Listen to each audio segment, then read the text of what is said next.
Greeting to our viewers and friends who have joined us on channel. What harsh and noteworthy events have taken place today? What is special about the political and social situation both domestically and internationally? Let's find out right away. The previous news segment onward also marks the end of the program from 24 Hours channel. Dear beloved audience, spiritual individuals in China are concerned whether the extreme weather phenomena are caused by a holy spirit or an evil demon. This incident has led to disturbing rumors among the internet users in our country.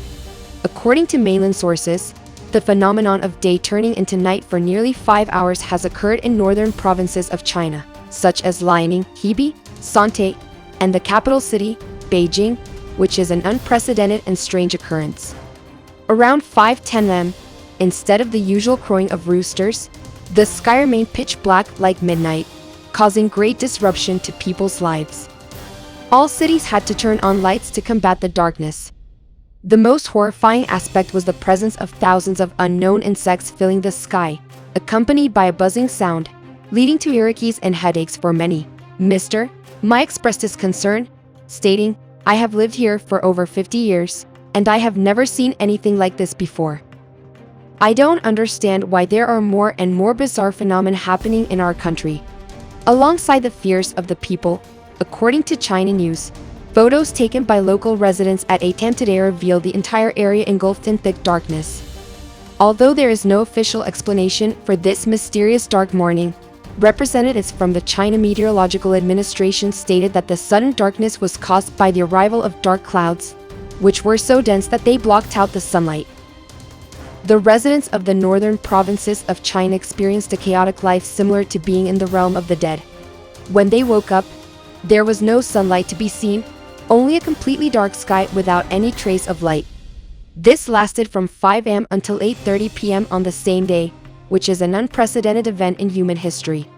Many people were forced to close their doors and rely on artificial light to carry out their daily activities. My son, a young astronomer from China, explained that these dark clouds usually appear before thunderstorms and dissipate after the rain stops.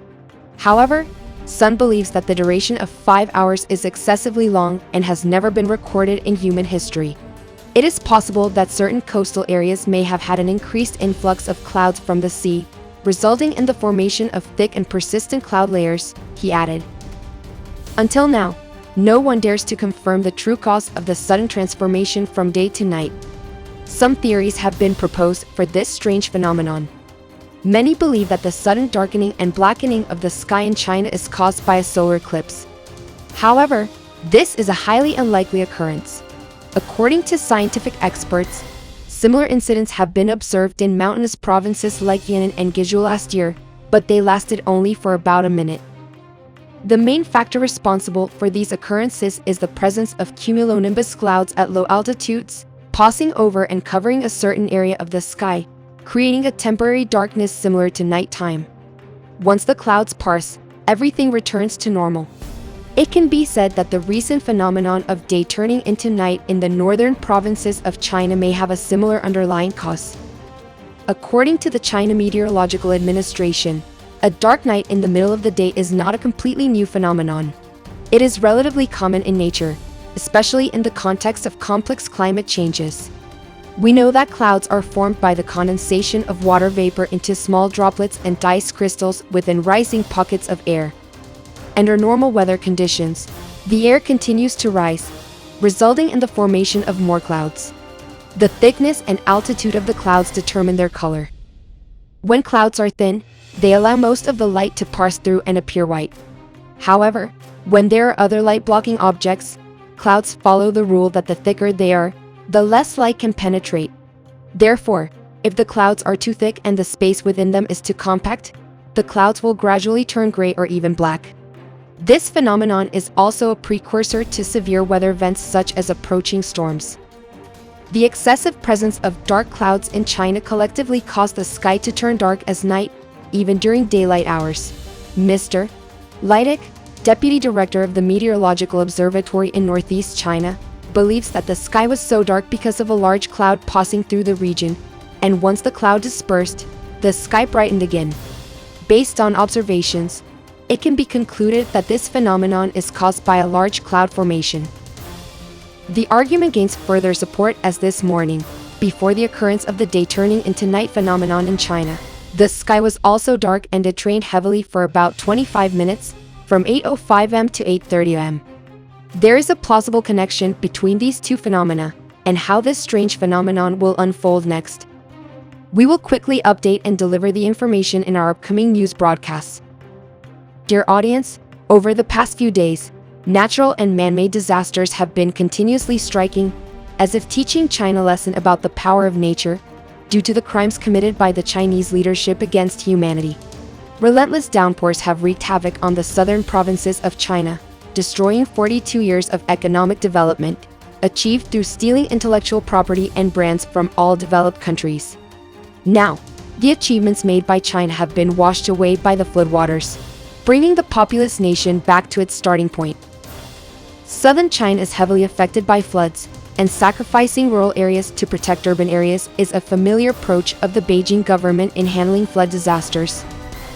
In the low-lying areas surrounding the Yangtze River in Guangdong and Guangxi provinces, the rain has disrupted production and transportation chains, which were already affected by strict COVID prevention measures. Meanwhile, in Jiangxi province, southeastern China, authorities have issued flood warnings after 485,000 people in 9 counties were affected, according to Xinhua. In 2016, floods in the Yangtze River claimed nearly 700 lives and cost over $30 billion in damages to the country. The 1998 catastrophe resulted in a 1.9% decrease in China's GDP, while the 2016 floods caused a 0.3% decline. Comparatively, this year's floods are expected to cause less economic damage, although expertly warn that it might still be too early to estimate the final economic impact. One thing is certain, the floods have disrupted global supply chains to some extent, causing production lines to come to a halt and resulting in delays across various industries. The Yangtze River Basin is a crucial center for construction and agriculture in China, as well as the location of factories for automobile, medical equipment, and steel manufacturers. Li stated that supply chains for products like laundry detergent, shampoo, and medical masks have been delayed. The factories along the Yangtze River produce such items, but any disruptions they face can be caused by factories in other areas, Li said. Rihan Arizona, a supply chain expert at the consulting firm China, Morfitorin Tori Co-written in Shenzhen, works with foreign companies that have factories along the Yangtze River.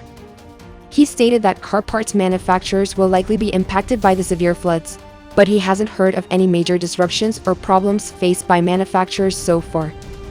Arosen told Fortin that floods are being directed to non-industrial areas. Luck has no role in this matter. China's flood control strategy involves diverting floods to agricultural land as a measure to ensure the safety of cities and industries. China has over 98,000 dams, more than any other country in the world. In response to the floods, the central government established 7 river basin commissions in 1998 to provide funding for projects, infrastructure, and implement flood control measures along major routes. This initiative reinforces China's dependence on an extensive network of dams along the Yangtze River and its tributaries. The most direct method Beijing uses to control floods and isolate cities. This strategy can be seen when authorities in Nanhui Province, eastern China, opened the gates of the Wangjiaba Dam to protect downstream cities and densely populated areas, but it also floods agricultural land and forces thousands of rural residents to evacuate immediately. According to Sixten, in the town of Jiuzhani located on a small river south of the Yangtze River, which flows through Jiangxi province, the floodwaters reached the second floor of houses after the neighboring province released water. The residents of Jordan have little ability to defend against the fierce flood attacks, as the local government lacks the infrastructure or resources to evacuate the village.